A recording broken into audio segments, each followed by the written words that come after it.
Hello and welcome to an episode of The Grafter Show. In this episode, I sat down with Jerome Clarke and we spoke about photography. We spoke about everything from getting started to where he is in his current journey and where he wants to take his photography journey to. We also spoke about equipment, software, what you need to get started in photography as well. You can find Jerome on Instagram at @JTheInstaNinja, and I'll be sure to link that in the show notes. So without further ado, here's the episode. I'm joined here by Jerome Clarke. Do you want to tell us just a little bit about who you are and what you do? Yep, so I'm most known for being an iOS developer at the User Support Group and for being a co-founder of a group called West London Coders, which is a volunteer-based coding initiative for beginners. In my spare time, I also do photography. And I guess photography is quite a big hobby for you. Yeah, I would say so. I mean, I travel quite a lot and it's mostly so that I can capture a lot of the moments that I find when I travel and stuff. And yeah, I've always just liked taking photos and just looking back at memories and stuff like that. So that's kind of like my interest in photography, I guess. So there's different types of photography, obviously. There's, I guess, what I would consider to be more for the enthusiast who uses like a mobile phone and takes selfies, snapshots and some nice scenery stuff. And then there's the more serious photographer who's actually got their camera gear and stuff like that. And I guess that's where you are right now, is more towards that serious side of things. Yeah, I feel like I'm getting pretty serious. I mean, I recently just bought a couple of new lenses, and when I first got my camera, if you asked me to buy a few lenses, I wouldn't even know what to do or like what lenses to buy. I've got a tripod, bought a flash gun. Yeah, I'm quite kitted out now, and it seems like I'm taking it a lot more seriously than I was at the start. How long ago did you start? I think I started in early 2016. That's when I got my camera. It was like around the time of my birthday. And yeah, like I said, it was just so that I could like take better photos than like photos on my phone, because I used to go on holiday quite a lot and I used to take photos on my phone and I'd get frustrated because it wouldn't quite capture the light in a certain way, or it just wouldn't look how I can visibly see it myself. So it kind of just started around then. Yeah. And then, so you started just taking pictures on holidays. How did it grow from there to, you've done a couple of events now as well that you've actually been paid for? Yeah. How did that happen? Gosh, so coincidentally also from holidays. So I went on holiday to Portugal for a friend's wedding, and I kind of brought my camera along with me because yeah, it was a holiday and it was a wedding and I just wanted to capture some beautiful moments and stuff like that. And I wasn't a photographer for the event or anything. I just kind of brought my camera along on the day. Yeah, I just I took a lot of photos and tried to capture as much of the night as I could, and it was quite exciting because I remember like it was around the time where Portugal were in the Euro finals, and it was in Portugal, nice. And yeah, there was just a lot to capture, I guess, and I kind of found myself taking lots of photos on the night. And when I got home from the holiday, I started to edit my photos, and at the time it was kind of when I was still learning a bit about photography and just like photo editing process, because before then I hadn't really edited any holiday pictures. And once I edited them, I was super proud of them and I was happy with how they came out. So I posted them on Facebook. And after I posted them on Facebook, it seemed to get a lot of attention. One of my sister's friends contacted me and was like, "Hey Jerome, I really like your photos. Can you take photos for my daughter's christening?" And I was like, "Me? Really?" It just went from there, and she offered me a rate and stuff, and I agreed, and it kind of just went from there. And it's kind of just how it started. And ever since then, I've just, every now and then, I'll get a call and someone will be like, "Oh, do you want to do a job?" And I'm like, "Okay, I'll see if I'm free. Sure, why not?" And then, so that christening was like your first, actual formal event that you were there as a photographer. Yeah. How did you feel? Like, surely you were nervous, or were you scared? Yeah, I was a little nervous. I mean, I had never had a official job before. It's one thing to do something in your spare time because you enjoy it and you want to, but it's a completely different thing when you have a client and that client has expectations and you're actually getting paid for something. So I was a bit nervous leading up to it, and it wasn't really something I had done before, but I was willing to kind of just put myself out there and just get stuck in and just give it a go. I did. So. And then you were the only photographer covering that event as well? Yes, yeah, there was people with their phones, but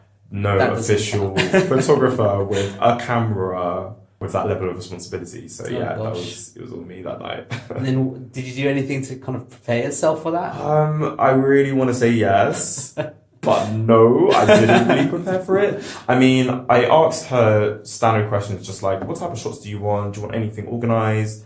Tell me about the venue. Tell me about the structure of the day so I know where to be. But she was very relaxed. I think she was just busy with organizing the actual event. I didn't really get that much information about it from her. So she kind of gave me a lot of control anyway. In terms of like preparation with how to use the actual camera, I didn't really do that much. I didn't really anticipate a lot of things that happened the night. I mean, it's quite different, you know, taking photos during the day when there's a lot of lighting and you're in open areas. But, you know, as the night progresses, you know, when you go to a sort of more reception venue and it's a bit later in the day and there's less light and there's a bit more movement because people are dancing, it's a completely different ball game. Yeah, I can imagine. And you kind of need to do your homework on it if you really want to get the best out of your photos. And that's one thing I didn't do, and it's kind of like one thing I wish I did a bit more of. So, yeah. Did you get any feedback on that? Or I that did just something you just kind of was self-aware of, I guess? I was well, at the time I definitely wasn't self-aware. I mean, of the change in my approach to taking pictures during the day versus at night. But I did get some feedback from my photos. My client loved my photos, but there was a couple of photos that I guess the editing was a bit off, shall we say. I think I wasn't really using proper software at the time. I was kind of just like playing around with filters, and maybe looking back, like I looked back at my the photos I took from that evening and I was just like, oh my gosh, how did my client even like any of these? Because a lot of the photos, I think some of them, they were a bit overexposed, some of them were like underexposed, some of them you can tell that I used filters. You know, it wasn't the best job I've done, but at the time, like it was on par with what my client wanted based on some other photos that I had done before. And she was happy with it, I guess. So I guess as long as your client's happy, then, you know. Yeah, that's the main thing. And then you mentioned photo editing software and stuff. Like, what do you use now? At the moment, I use Lightroom. That's like my primary thing that I use when I'm editing photos. I use it for cropping. I use it to edit like the colors, exposures, like all that sort of stuff. And it's been a bit of a journey. I think I remember, like, for example, when I did that photography job, like I didn't even save my photos in raw mode, and when it comes to like editing your photos afterwards, it can be a bit difficult if you're like changing the colors a lot or changing exposure a lot on JPEGs. So yeah, it was a bit of a journey, but I discovered Lightroom and kind of thought maybe it's a bit, you know, maybe it's time for me to actually invest in this a bit more and actually spend a bit of time learning it. So for maybe like a complete novice, do you want to break that down? Like, what does it mean to actually save an image in raw mode? And also from a software perspective as well, they might just be using, you know, the Photos app on a Mac, for example. Yeah. You know, how do they kind of like know when they should invest in a dedicated graphics editor or something like that? So when you take a photo, you can save it in a few different formats. If you save it as a raw file, the file itself is a lot larger, and as a result, when it comes to editing the photos later, you have a lot more freedom to edit the photo without damaging the quality of the actual photo itself. If you edit a JPEG, it's compressed, it doesn't store as much information about like the photo itself. So when you want to edit it, you might notice things getting blurry, or like the output, you know, of the photo might not look as crisp as it would compared to when you edit a raw photo, like a raw file. And then what about software-wise? Software-wise, Adobe Lightroom is just... how can I describe it? It's kind of like, I want to call it fancy Instagram. If you're not used to like photo editing software, I'll call it a super fancy Instagram with a lot more detailed tools for like tweaking your photos in a nutshell, really. And it's closer to what professionals would actually use when they edit their photos as well. And it's very similar to, I guess, Photoshop, but it's a bit more tuned to editing like whole photos as opposed to like maybe parts of a photo. Yeah. And I guess like with all the raw file images that you'll have and probably the various edited versions, you're probably going to take up a lot of hard disk space as well, I imagine? Oh gosh, yes. When I was taking photos and saving them as JPEG directly in my camera, I didn't have to worry too much about running out of space on my SD card. When I take photos in raw mode, like I carry like 2 to 3 memory cards on me just in case I'm going to run out of space. So yeah, wow. They are very heavy. As a result, I try to only keep good photos once I'm like backing it all up and stuff, because there's just no point in keeping like a photo you know you're never going to use because it takes up so much room. Fair point. And I can imagine like you have to invest quite heavily actually into storage, especially if you want to keep some of the past events that you might have shot at for whatever storage purposes, I guess. Yes, exactly. So what I did was I have a terabyte hard drive that I use to back up the photos I like. I also have some online storage that I use to like back up my photos again, just so I can access it from anywhere as well. So I think it's important to be aware that if you are going to take raw photos, that you should have the capacity to store them as well. So I'm assuming you've been using a Mac for most of this stuff. Yeah. I think there's a little bit of a perception that, if you want to do image editing, and probably the same for video editing, that Macs are the place to be and that's like the device. Do you have any input on that? Do you have a view on that? I mean, Macs are great. I use a Mac and I use it a lot in my job, and I kind of decided to invest in a MacBook because I think from a software development perspective, which is like my primary role, I find it a lot easier to use for a number of different reasons. But I think for photo editing, I mean, for example, I have a MacBook Pro, being able to edit my photos using a Retina display, monitor and stuff, it just makes everything a lot more crisp. And I just find that like in a lot of the Windows PCs that I've had or laptops, like things get really slow really quickly. And I've just found that MacBooks tend to be a lot cleaner and just a lot more smooth. So I've always found myself, if I have to edit anything, I tend to use my Mac. But that being said, I'm not much of a Windows user, so I don't think I've ever really tried to edit a photo. And obviously, bearing in mind you're an iOS developer as well. Yeah, a little bit of biased opinion potentially. Yeah, exactly. And obviously, we're not sponsored by Apple here, so as much as I'd love to be, and they can send us some free Apple MacBooks and iPhone 10s, that's not the case. So definitely not sponsored by them. What advice would you give someone who's interested in photography? Because obviously it sounds like your background is very much, you just started as a hobby, you were interested of just taking good pictures when you're on holiday, but then there might be people who are really looking to actually get into photography. Maybe they've got a passion for it, but they also want to try and make something out of it, like doing events like you are. Any advice you'd give people like that? So if you're not as lucky as me and you have a lot of friends on Facebook and they're going to notice your photos, I would probably suggest maybe building an online portfolio. Maybe start there. So take a few pictures. I would also say maybe just do a bit of homework, like try to learn different photography techniques, maybe invest in a couple of tools, different types of lenses, maybe even do a course. I mean, that's something I still haven't done, probably still would like to do, just because there's probably loads of stuff I've missed. I mean, I'm self-taught. I didn't really expect growing up, I guess, that I would do photography in my spare time and actually get paid for it and take it seriously on that front. But if you are, I would definitely say try and find courses. Mm-hmm. I'm sure there's a lot of free ones as well. I mean, if you're familiar with Meetup is a sort of online platform where you can find social groups who maybe you have common interest or hobby with, and I'm sure there's probably a lot of photography ones there that, and you can probably get a lot of free advice and meet a lot of people who are trying to do what you're doing as well.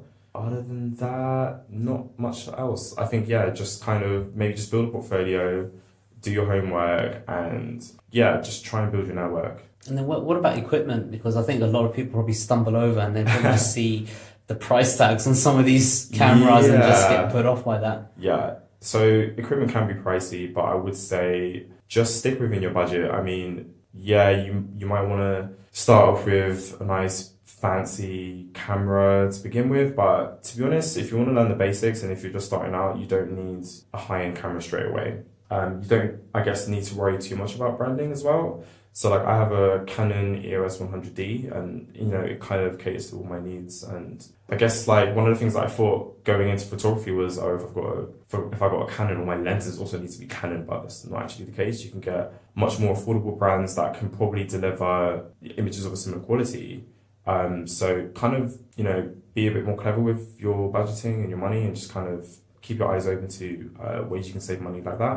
In terms of equipment, I would say invest in a tripod. They're also they're very useful to have on events, especially if you're doing photography for events where there's going to be a lot of movement. Another thing that I kind of recently invested in is a flash gun. So flash guns are really good because if you want to take manual photos, you can control just exactly how much light comes into your photo, and you can choose, you have more freedom with how much exposure you provide to your pictures. So kind of just consider stuff like that as well, I would say. As a complete novice, so Okay, don't yeah. really know much about photography, and Yeah. therefore I'm completely lost, especially when it comes to like lenses and that sort of stuff. Yeah. Let's say I want to get into photography, Yeah. and I've headed over to my nearest electronics store. Yeah. What would you consider to be like the bare essentials for me to actually go and purchase from The there? bare minimum. If you're going into a camera store and you just want to take you want a camera that's going to give you like, it's going to be versatile, I would say just go for something lightweight. If you're looking at lenses, a fairly standard lens would be anything between, I would say,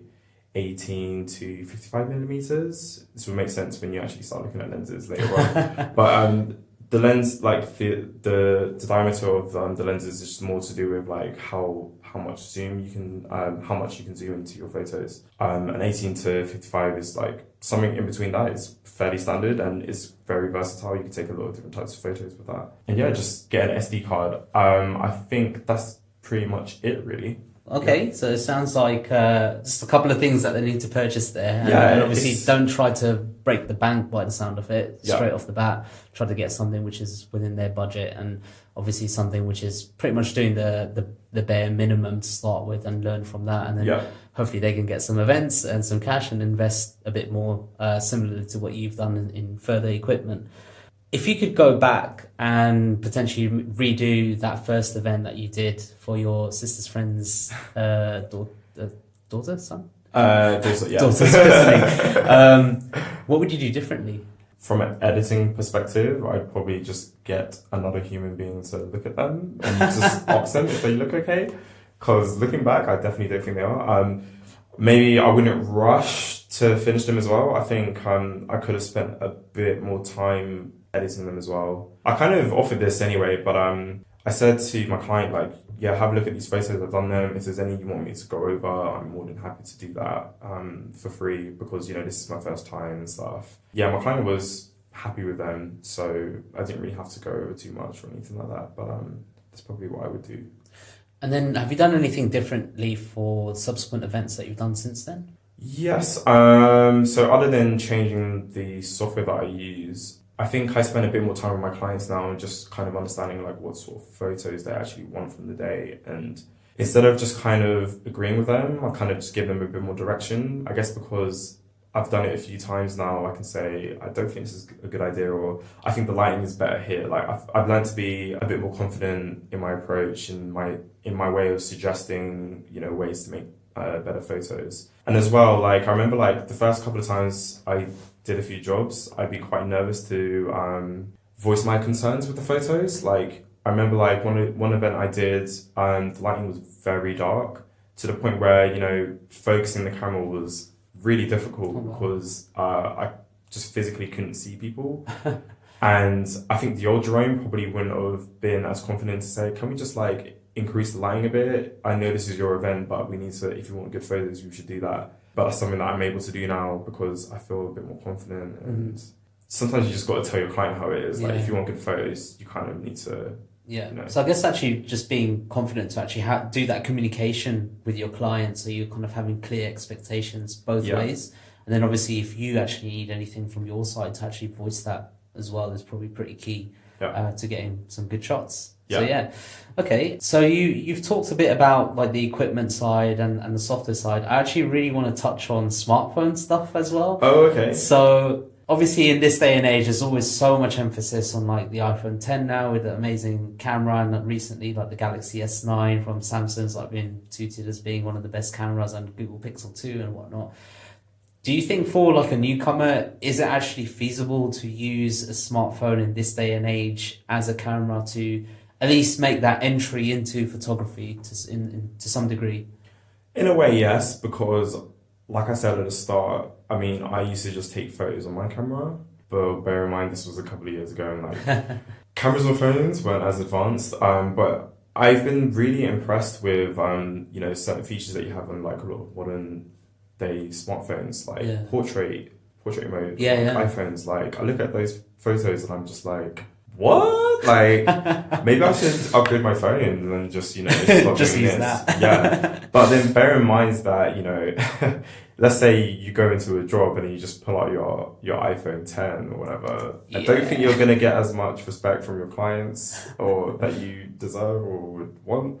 But I think, taking photos on smartphones is, it's up and coming, but you have to bear in mind little things like how much battery are you going to have at the end, or how long is your battery going to have, and how are you going to, do things like charge your battery while you're on a jog or anything like that. So I would say yes, like, if you just want to play around, there's very basic things that you can do with your smartphone. But if you want to take it to the next level, I would definitely say. And I guess coming back to one of your earlier points, I'm guessing most smartphones probably don't save photos in RAW. Oh, totally, yeah. So you're essentially gonna not have the ability to do as much post editing as you would with an actual dedicated camera. Yeah, very good point. I mean, cameras are designed for this sort of thing, and there's going to be so many other things that you'll find that you can do with your camera that you won't be able to do with your smartphone. And I guess regardless, at the end of the day, the smartphone is going to be very limited because the size of it as well. They're cramming such as very powerful but very small lens into as sleek a form factor as possible, whereas a camera is like a fully dedicated machine for that. Therefore, it'll probably have a lot more things powering it behind the scenes. So that's probably worth bearing in mind as well. Yeah, exactly. And then even things like when you have if you have an SLR, if you wanna be really versatile, you can carry a couple of lenses, and you can be really versatile if you have lenses at your disposal. Whereas with a smartphone, there's only so much you can do with your one inbuilt. Yeah, I think you do get like those clip-on attachments to the back of the phone. But I did think that as well. I don't think they're going to give you the same as some of those heavyweight machinery lenses that you get. Yeah, I'm yet to see a very well-established photographer who just uses his iPhone. His other iPhone. Yeah, I think we're probably a long way still from that, especially if you want those like you were saying earlier, like the super crisp, detailed photos, and then obviously the ability to do quite heavy post editing on them as well. I think we're probably still a way off from getting that from a smartphone. But I think it's an interesting area to watch. I think maybe for hobbyists, maybe for like old Jerome who was going on holiday and wanted to get just better photos only for holidays. Maybe today's smartphones might be a good option. Do you know what? If old Jerome had an iPhone with portrait mode, maybe I wouldn't, you never know. Yeah, but then you wouldn't be doing events. That's true. Or I'd be doing it with my iPhone. And you'll be that photographer. Exactly. With a smartphone. What actually motivates you to keep going? Because obviously you do an awful lot of other stuff as well. You've got your full-time job. You help host quite a popular meetup group around software development as well, and then obviously you've got your personal life to handle, and then you're doing photography on top of that. So how do you manage that, and then what motivates you to keep going? How do I manage it? I just try to be very careful with the type of jobs that I take, and whenever I do take a job, and when I'm talking to my client about maybe money expectations, I try to set it at a rate that motivates me at least.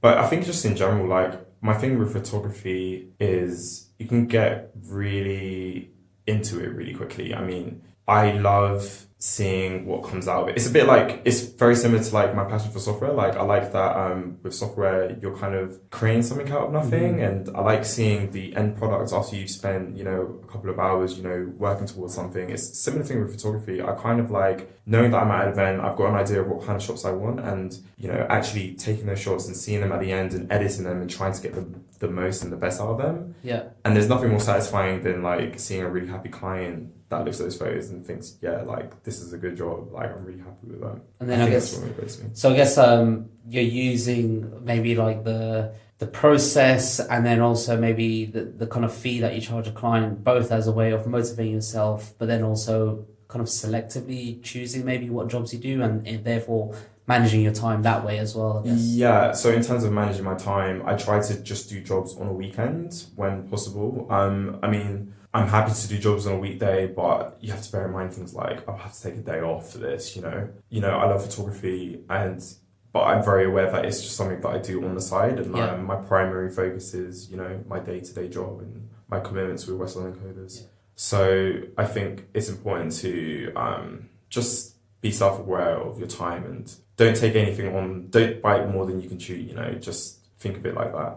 And then what have been maybe some of the main challenges you faced so far? Like if you were to sum up the different events that you've done and so on, like what have been some of the toughest challenges you faced? I think because I do a lot of this on my own, it's so hard to capture everything. I'm a bit of a perfectionist as well. It's really hard for me to go to a job knowing that maybe something is happening on the dance floor, but there's also something really cool happening at the back of the room. It's kind of hard because you kind of have to pick and choose like what you think your client might want in situations like that if you're on your own, and that can be quite difficult. I think another challenging thing is you have to be so adaptable when you're taking photos on an event like that, because like I said, like it's one thing taking photos during the day when there's a lot of light and you're outside and stuff, but once you're inside and it's a bit later in the day and there's not as much light and there's a bit more movement, like you kind of have to know how to manipulate your camera to be able to take, you know, photos that you want in those situations. And I think for me that's been a huge learning curve and something that I'm still learning to master, but it's exciting as well. And I think another thing that motivates me is just kind of seeing my progress and kind of building on my skills in that area, because I like to see growth where I can. And I like the challenge of it as well. Just to wrap up, would there be any other further tips, advice, or anything you'd give to maybe someone interested or any newcomers to the photography field? I would say if you want to follow what I did, don't think too much about your first camera. You know, pick something that's versatile, pick something, you know, that you see yourself using and that works for your needs, but don't get too caught up in the details, because, you know, you can always upgrade later on. Like when I got my initial camera, it was very much with the intention to get a better one later down the line. And it's really nice that, you know, now that I've done a couple of jobs, I feel like I've kind of covered the costs of my initial camera and some of my lenses, and definitely keep investing in yourself as well. Like, if you want to take it to the next level, like you will need to invest in decent software, you will need to invest in some decent lenses, and don't be afraid to do that, because it's just it will pay off like eventually. Yeah, and I probably want to add to that, maybe there's like photography classes and stuff like that as well. That's probably worth investing in, especially if people are quite serious about taking this forward. Obviously, people have made whole careers out of this stuff and started their own businesses as being like photography for events and stuff like that. So yeah, it's definitely worth investing in yourself for that. What's next for you, do you think, when it comes to photography?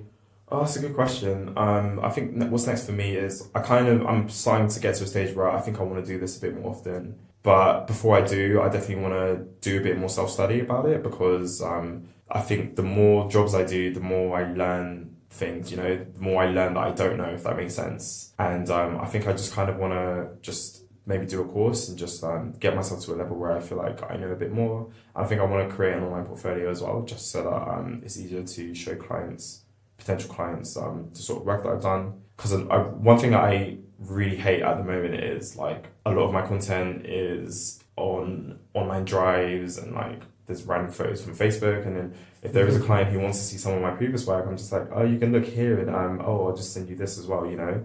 So it's a bit difficult to get new clients when you don't have like everything in one place that's online, that's easy and that's accessible. So I think the next step for me is to work towards that, and I also want to work on the pricing strategy a bit more as well. So a lot of the jobs I've done so far have been for friends, and I've only just recently started to do jobs for like just people I just do not know. And I guess when you're doing something for a friend, you tend to, I'm a lot more willing to, reduce my costs a bit. But if I'm getting a bit more attention from other people, I think I'm getting to a stage where I think I want to be a bit more competitive and I want to charge a bit more for what I do, because it is time consuming. And I think when I compare myself to rates of like established photographers who could do what I can do, I'm like, well, why am I charging as much as someone her, you know? So I think that's the next step for me. Sure, sounds good. So, well, thank you so much for being on the show. Is there any social media channels or anywhere that people can find out more about you? Or yeah, totally. So I'm on Twitter. So my Twitter handle is at Jerome Clarke. That's Clarke with an E, by the way. And if you want to see any of my photos, I have an Instagram. It's at J the Instant Ninja. Don't ask me why that's my Instagram name, but it's my Instagram name and I'm sticking with it. So awesome. And hopefully we can look forward to like an online portfolio at some point in the near future. I think that's hopefully by the time this podcast is out, I'll have something. Let's hope so. If so, I'll definitely add it to the show notes on this episode.